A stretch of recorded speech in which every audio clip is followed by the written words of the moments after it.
बोली एक बार चैतन्य महाप्रभु की जय।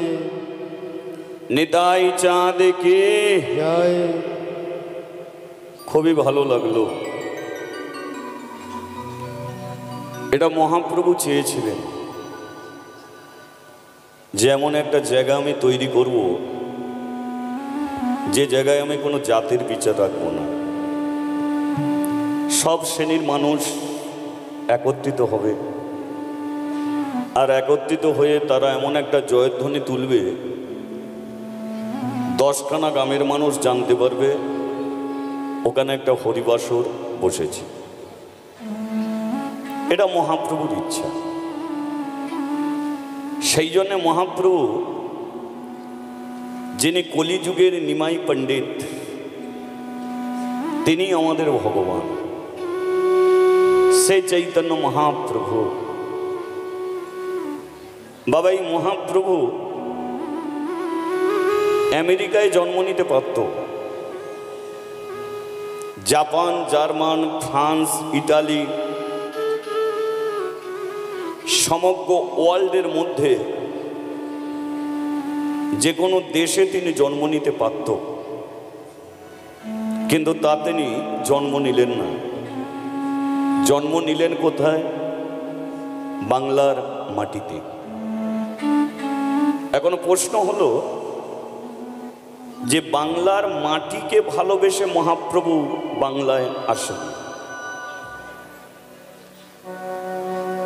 বাংলায় এসেছে বাংলার মানুষকে ভালোবেসে। কারণ মহাপ্রভু জানতো যে বাংলার মানুষকে আমি এমন একটা জিনিস দিয়ে যাব যে বাংলারই মানুষ সমগ্র পৃথিবীতে ছড়িয়ে দিতে পারবে। তাহলে মহাপ্রভু বাংলায় এসে আমাদের কি দিয়ে গেছে, কি করে গেছে মহাপ্রভু? তিনি টাকা পয়সা দিয়ে যায়নি, তিনি আমাদের বাড়ি গাড়ি করে দিয়ে যায়নি, তিনি দিয়ে গেছে শুধু একমাত্র হরি নাম। এছাড়া আর কি দিয়েছে? হরি নাম। এখন এই যে তিনি হরি নামটা দিতে এলেন, হরি নামটাও কিন্তু ভালোভাবে তিনি দিতে পারেনি। মহাপ্রভুর অনেক শত্রু, অনেক মানুষের যেমন শত্রু, ভগবানেরও তেমন শত্রু ছিল গো। মহাপ্রভু যখন বাংলায় এলেন তখন এই সমাজ 4 ভাগে ভাগ ছিল: ব্রাহ্মণ, ক্ষত্রিয়, বৈশ্য, শূদ্র। ব্রাহ্মণরা যাগযজ্ঞ করবে, ক্ষত্রিয়রা দেশ শাসন করবে, বৈশ্যরা ব্যবসা বাণিজ্য করবে, আর শূদ্র শ্রেণীর মানুষগুলো এই 3 শ্রেণীর মানুষের সেবা করে ধর্ম রক্ষা করবে। কিন্তু সবাই আমরা সনাতন ধর্মের মানুষ। মহাপ্রভু দেখলো যে এরা সবাই সনাতন, কিন্তু হলে কি হবে? এরা নিজেরা একটা ভাগ হয়ে বসে আছে, আর এই ভাগটার নাম ছিল জাতি ভেদ। ব্রাহ্মণরা একদিকে থাকবে, তারা অধিকার দেবে না যে ভগবানকে তোমরা প্রণাম করো, ও ভগবান আমাদের। ভগবানের চৌকাটে যে পা রাখবে এটা ব্রাহ্মণ সমাজ দেয়নি। ভগবানের ঘরে যে প্রদীপ জ্বালবে এ সুযোগ তারা দেয়নি। তারা মনে করতো ভগবান আমাদের। কিন্তু মহাপ্রভু বাংলার মাটিতে এসে দেখলো যে এইভাবে যদি জাতিভেদ হয়ে থাকে তাহলে কিন্তু সনাতন ধর্মটাকে রক্ষা করা যাবে না। কারণ একটা লাঠি যে সে ভেঙে ফেলতে পারে, কিন্তু 100টা লাঠি যদি এক হয়ে যায় তাহলে কিন্তু ভাঙা সোজা যাবে না। তাহলে আমরা সনাতন ধর্মের মানুষ, আমরাই যদি ভাগাভাগি হয়ে থাকি তাহলে অন্য ধর্মের মানুষ এসে এ ধর্মটাকে নষ্ট করে দেবে। তাই মহাপ্রভু জীবনে শুরু করে দিল সংগ্রাম। তিনি শুরু করলো যে আমি জাতিভেদ ভেঙে দেবো, সবাইকে এক জায়গায় টেনে আনবো। কিসের দ্বারায় টেনে আনবো? টাকা পয়সা দিয়ে নয়, জমি জায়গা লিখে দিয়ে নয়, বিষয় সম্পত্তি দিয়ে নয়, একটা জিনিসের দ্বারাই দিয়ে যাব, সেটা কি? হরি বল। তিনি হরি বল বলাবে বলে বেরিয়ে বলল, কিন্তু এই হরি বলটা তাকে সহজে বলতে দেয়নি। কারা? আমাদেরই সম্প্রদায়ের মানুষ। আমরা গর্ব করে বলি হিন্দু সনাতন ধর্মের মানুষ, কিন্তু আমাদের সবচেয়ে বেশি শত্রু ছিল হিন্দু, সবচেয়ে বেশি শত্রু হিন্দু। কারণ মহাপ্রভু যখন খোল করতাল নিয়ে হরিনাম করতে বেরিয়েছিল, তার খোল করতালগুলো কারা ভেঙেছিল? অন্য কোনো সম্প্রদায়ের মানুষ নয়, জগাই মাধাই। তারা কে ছিল? আমাদের মতো হিন্দু সম্প্রদায়ের মানুষ। এমনই হরিবাসরে ছাগলের কাটা মাথা ঝুলিয়ে দিয়েছিল, যেখানে মহাপ্রভু কীর্তন করতে শুরু করেছিল শিবাস পণ্ডিতের ঘরে।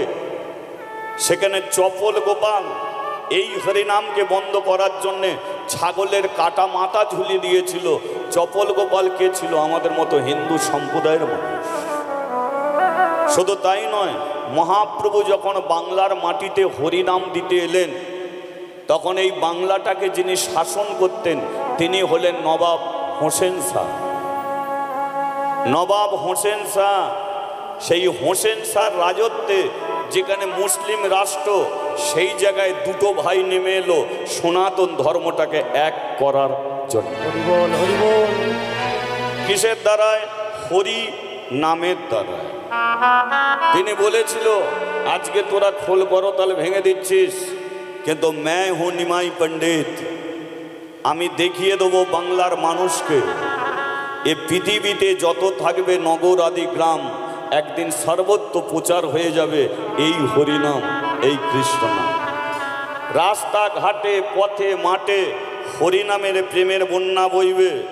আমেরিকায় হরিনাম হবে, জাপান, জার্মান, ফ্রান্স, ইটালি, সমগ্র বিশ্ব সংসারে হরিনামের প্রেমের বন্যা বয়ে যাবে। তাহলে আজকে সমগ্র ওয়ার্ল্ডে হরিনাম হচ্ছে, কিন্তু হরিনামের প্রেমের বন্যাটা বয়েছে কারা? আমাদের এই বাংলার মানুষ। মহাপ্রভু দিয়ে চলে গেছে, কিন্তু হরিনামটাকে এগিয়ে নিয়ে গেছে কারা? আমাদের বাংলার মানুষ। বাংলার ছেলে স্বামী বিবেকানন্দ ধুতি পরে আমেরিকায় গিয়েছিল, আর আমেরিকার প্যান্ট বুট পরা মানুষদের নবদ্বীপে টেনে নিয়ে এসে ধুতি পরিয়ে ছেড়ে দিয়েছে। হরিবল হরিবল। আজকে ইস্কন মন্দিরে গেলে দেখা যাবে যে সমগ্র পৃথিবীর মানুষ আছে, কিন্তু তারা ব্যবসা করার জন্য নয়, বাণিজ্য করার জন্য নয়, তাদের নিজেদের দেশ ছেড়ে বাংলায় এলো কি করার জন্য? তুলসী কাঠের মালা পরে আর দু হাত তুলে নিতাই গৌর হরিবোল বলা। তাহলে মহাপ্রভু এটাই চেয়েছিল যে একত্রিত হবে, এমন একটা জয়ধ্বনি উঠবে মেঘের মতো, সেটা গর্জন হবে, গর্জন হয়ে যাবে। কিন্তু মহাপ্রভু যেটা চেয়েছিল, আশা করি সেইভাবে আমরা তার নামে জয়ধ্বনি করতে পারলাম না। তবে হলো না বলে মা আর হবে না বলে মনে হয়, হতেই হবে, তাই না? আমাদের গলায় যা বাবা তেজ আছে, যা আওয়াজ আছে, আমরা যদি একই সঙ্গে একটা জয়ধ্বনি তুলি, মেঘের মতো গর্জন হবেই হবে। তোলা যাবে আর একবার? বলিয়ে নিতাই চাঁদ কি, বলিয়ে রাধা মাধবে কি। হলো তো? একটু হরিনাম করা যাবে কি? সন্ধ্যাবেলা ঘন্টা বলছে সন্ধ্যা আরতি, এটা হরিবাসরের নিয়ম। হরিধ্বনি, উলুধ্বনি, শঙ্করধ্বনি, এগুলো নিয়ম। তাহলে মহাপ্রভু যেটা দিতে এসেছিল, শুনুন।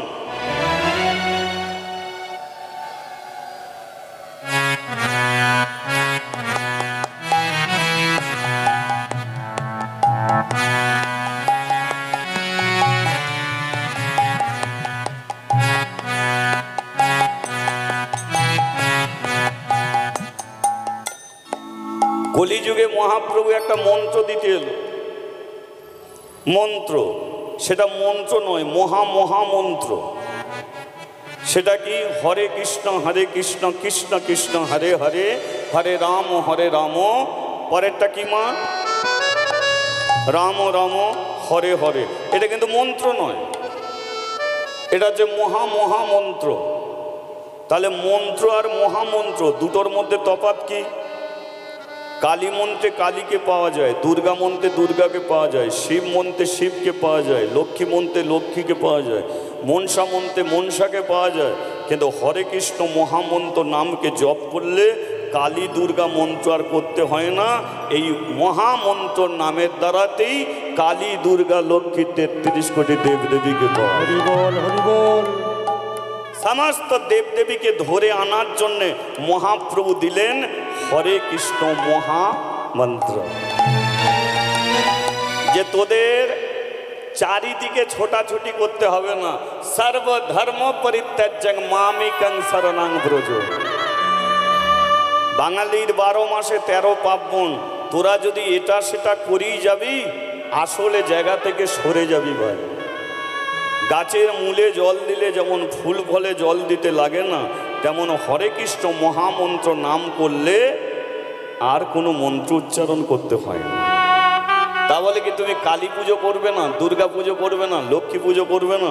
সব পুজোই করো, কিন্তু সব দেবদেবীর চরণ তলে বসে একটাই প্রার্থনা করো, হে মা কালী আমার যেন কৃষ্ণ ভক্তি হয়, হে মা দুর্গা আমার যেন কৃষ্ণ ভক্তি হয়, হে মা কমলা আমার যেন কৃষ্ণ ভক্তি হয়। কেন? কারণ কৃষ্ণকে পাওয়া মানে সবাইকে পাওয়া, আর তাকে হারানা মানে সবাইকে হারিয়ে। তাহলে এই মহামন্ত্র সন্ধ্যাকালীন একটু করা যাবে। লীলাপালা আমরা একটা শুনবো, মহাভারত থেকে আমরা আস্বাদন করব লীলাপালা। তার আগে অল্প সময় একটু মহামন্ত্র নাম, যেটা সবচেয়ে বেশি প্রয়োজন, কে একটু করা যাবে। আর মানে কি বলছি, এমনি করা যাবে না, হাতে তালি দিয়ে করা যাবে। কোনটে? না না, অনেকে ভাববেন যে আমি তালি দেওয়ার নিয়ম বার করছি, কিন্তু না, এ তালি দেওয়ার নিয়ম কিন্তু আমার নয়। মহাপ্রভু নিজে বলে গেছে, 7 5 মিলি নিজ দ্বারেতে বসিয়া হরিনাম করবে সবে। পরেরটা কি ভাই? হাতে তালি দিয়া। তাহলে আমার উপরে কেউ যদি রাগ করে তালি না দেয় সেটা তার ব্যাপার, কারণ আমি নিয়ম বার করিনি, করেছে মহাপ্রভু। এবার মহাপ্রভুর কথা শুনবে যে, তালি দেবে যে, আর যে না শুনবে সেটা তার ব্যাপার, আমার তো বলে, তাই না? চলো। হরে কৃষ্ণ হরে কৃষ্ণ কৃষ্ণ কৃষ্ণ হরে হরে, হরে রাম রাম রাম হরে হরে। হরে কৃষ্ণ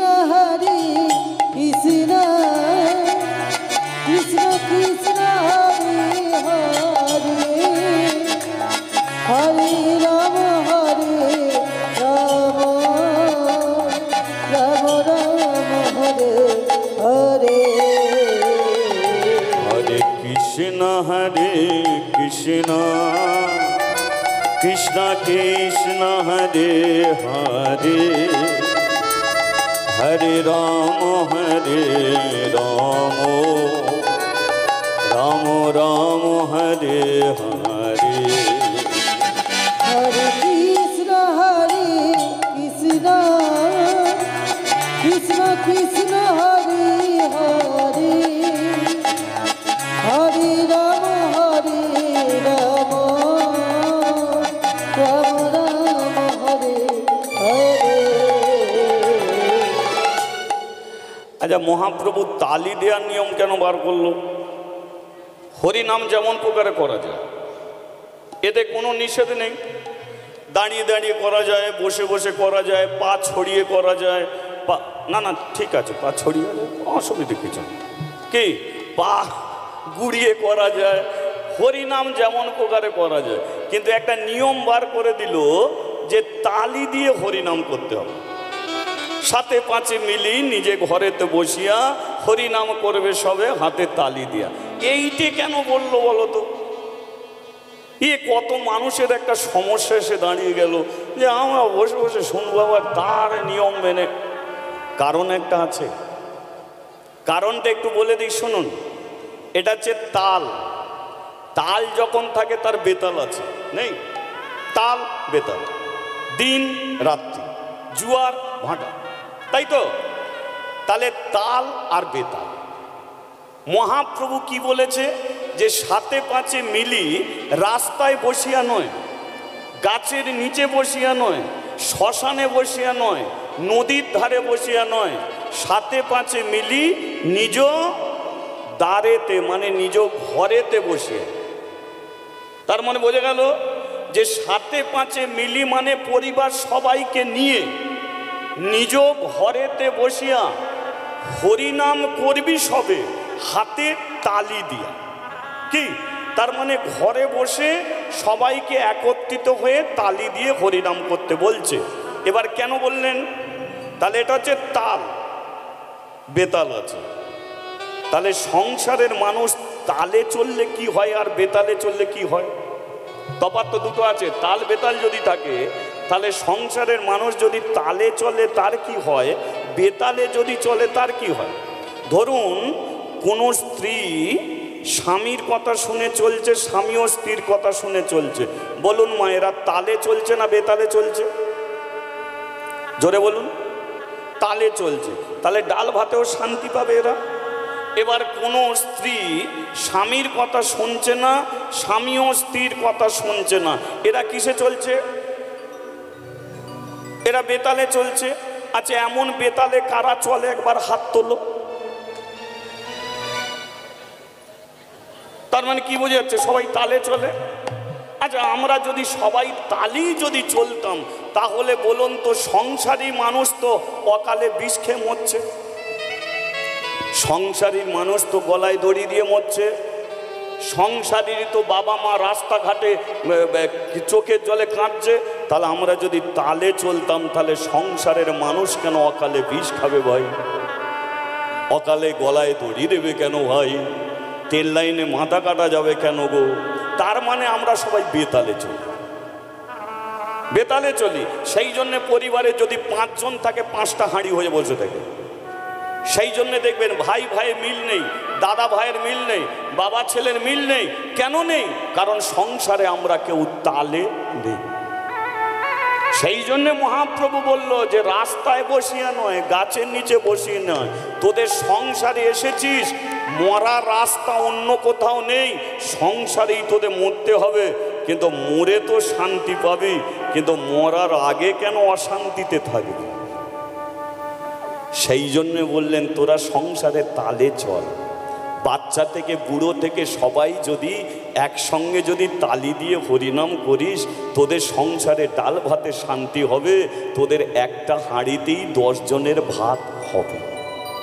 হাজার হাজার মানুষ যদি একই জায়গায় বসে যদি গায়ে গা লাগিয়ে বসে থাকতে পারে, তাহলে তোদের পরিবারের মানুষের কেন গায়ে গা লাগলে অশান্তি হবে? তার মানে তোরা তালে চলিস না। সেই জন্য মহাপ্রভু বলল যে সংসারে তোরা সবাই মিলে তাল মিলিয়ে চল। তাহলে তালি দেওয়ার কারণটা বুঝেছেন? এই হলো তালি। আর মহাপ্রভু আর একটা নিয়ম বার করেছিল, সেটা সে নিজেই করে দেখিয়ে দিয়ে গেছে, আমরাও সেটা জানি। সেটা অন্য কিছু নয়। যখন মহাপ্রভু হরিনাম করত তখন তার হাত কোন দিকে থাকতো মা? কোন দিকে? নিচের দিকে? নিচের দিকে থাকতো তো নাকি অপর দিকে থাকতো? তাহলে একটু ওপরে হাত উঠবে। মহাপ্রভুর নিয়মটা মেনে নেওয়া যাক। ও হরে কৃষ্ণ হরে কৃষ্ণ কৃষ্ণ কৃষ্ণ হরে হরে, হরে রাম রাম রাম হরে হরে। ও হরে কৃষ্ণ কৃষ্ণ কৃষ্ণ হরে হরে, হরে রাম রাম রাম হরে হরে। বলো রাধা মাধব রাধা মাধব রাধা মাধব জয় রাধা মাধব। রাধা মাধব রাধা মাধব রাধা মাধব জয় রাধা মাধব। বলে হরি হরি বল, আমার গৌর হরি বল, হরি হরি বল। সবে একটু উলু দিয়ে বল, হরি হরি বল, গৌর হরি বল, হরি হরি বল, সবে গৌর হরি বল।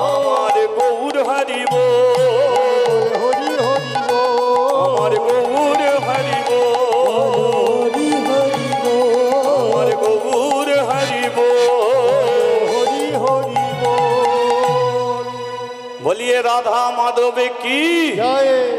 হ্যাঁ, এবার আমরা একটা লীলা আস্বাদন করব। লীলাটা মহাভারত থেকে আমরা শুনব। আমার ওপর যে ভার পড়েছে, ভগোপালের মা আসতে